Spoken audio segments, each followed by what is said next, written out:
नमस्कार, आप देख रहे हैं 9 भारत समाचार।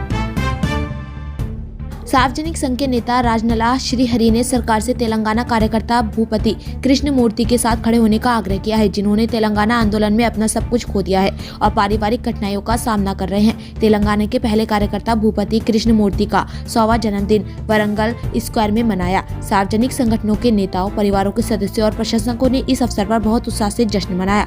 उन्होंने भूपति कृष्णमूर्ति के चित्र पर माल्यार्पण किया और श्रद्धांजलि अर्पित की। बाद में केक काटा गया और गरीबों में बांटा गया। इस अवसर पर सार्वजनिक संगठनों के नेताओं राजनाला श्रीहरि, छोटा पूर्णचंद्र और अन्य ने कहा कि तेलंगाना के लिए अपने परिवार का बलिदान देने वाले और आंदोलन शुरू करने के लिए अपनी संपत्ति को कमजोर करने वाले भूपति कृष्णमूर्ति का परिवार आर्थिक कठिनाइयों का सामना कर रहा है।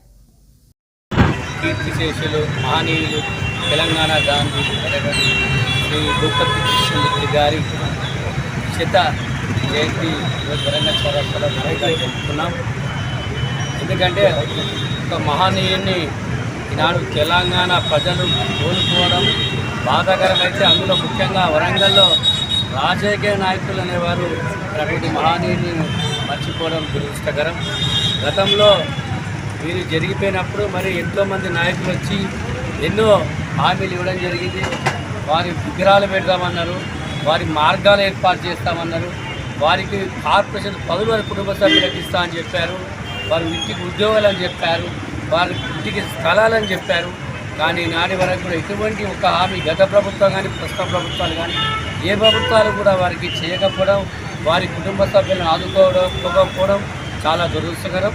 ఇప్పటికైనా గ్రహించి మరి వారి కుటుంబానికి తప్పకుండా ఆర్థికపరమైన సాయము మరియు అధికార పార్టీ యొక్క పదవులు కూడా వారి కుటుంబానికి ఇవ్వాలని మేము వారిని డిమాండ్ చేస్తున్నాం. ఎందుకంటే తెలంగాణలో తొలి ఉద్యమకారుడిగా అతని యొక్క శైలి ప్రదర్శించి తన జీవితాన్ని సైతం లెక్క చేయకుండా అన్నీ అర్పించి, ఆస్తులు అన్నీ అర్పించి ఆయన కేవలం ప్రజల గురించి, తెలంగాణ ప్రజల గురించి విశ్వాసాన్ని ఇచ్చిన మహానుడు, అటువంటి వ్యక్తి. కులాలకు అతీతంగా దేశ రాష్ట్ర ప్రజలను ఉద్దేశంలో పెట్టుకొని ఏ పదవులు ఆశించకుండా వారు ఉన్నది సర్వం కుటుంబానికి కూడా ఏమాత్రం మిగిల్చుకోకుండా తాను 100 ఎకరాల భూమిని కూడా అమ్ముకొని ఈరోజు ఆ కుటుంబ పరిస్థితి చూస్తే దీనస్థితిలో ఉంది. అధికార పార్టీలో ఉన్న ప్రభుత్వ అధికారులు కానీ రాజకీయ పెద్దలు కానీ వారిని ఈ విషయాన్ని దృష్టిలో ఉంచుకొని ఆ కుటుంబానికి ఉండడానికి ఒక ఇల్లు కూడా లేదు. ఎంత దీనం అంటే కిరాయి కొంపలో ఉంటున్నటువంటి దీనస్థితి.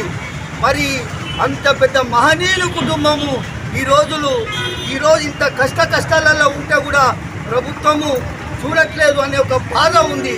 అలాంటి మహనీయులు బాటలు నడవాలా, లేదంటే ఆయన చేసిన కుటుంబానికి ఏమి మిగిల్చకుండా పోయినందుకు బాధపడాలో అర్థం అవ్వటం లేదు.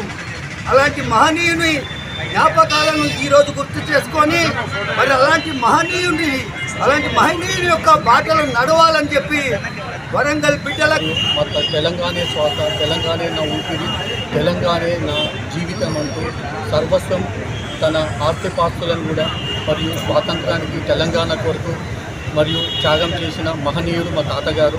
మరియు తెలంగాణ గాంధేయవాది. గాంధీతోటి వార్ధాశ్రమంలో కొన్ని నెలల పాటు అతని బాటలో నడిచి మరియు ఎన్నో సంవత్సరాల నుంచి జైలుకు కూడా వెళ్ళాడు. ఉప్పు సత్యాగ్రహం మరియు భగత్ సింగ్ వాళ్ళ నినాదాలతోటి మా తాతగారు ఎంతో పేరు ప్రఖ్యాతలను గాంచాలని మరియు తెలంగాణ కోసం, తన సపరేట్ తెలంగాణ కోసం ఎన్నో తన ఆస్తిపాస్తులు మరియు తన కుటుంబాన్ని కూడా లెక్క చేయకుండా వారు ఎన్నో విధాల త్యాగం చేశారు. మరియు నేను వాళ్ళ మనవనిగా ఈరోజు శత జయంతి ఉత్సవాలను జరుపుకునే అవకాశాన్ని మా తాతగారు నాకు ఇచ్చినందుకు ఆయన ఆత్మశాంతి చేకూర్చాలని, మరియు మా ఇదివరకు తెలంగాణ ప్రభుత్వం మాకు 200 గజాల జాగా జూ పార్క్ ఎదురుగా ఇచ్చారు.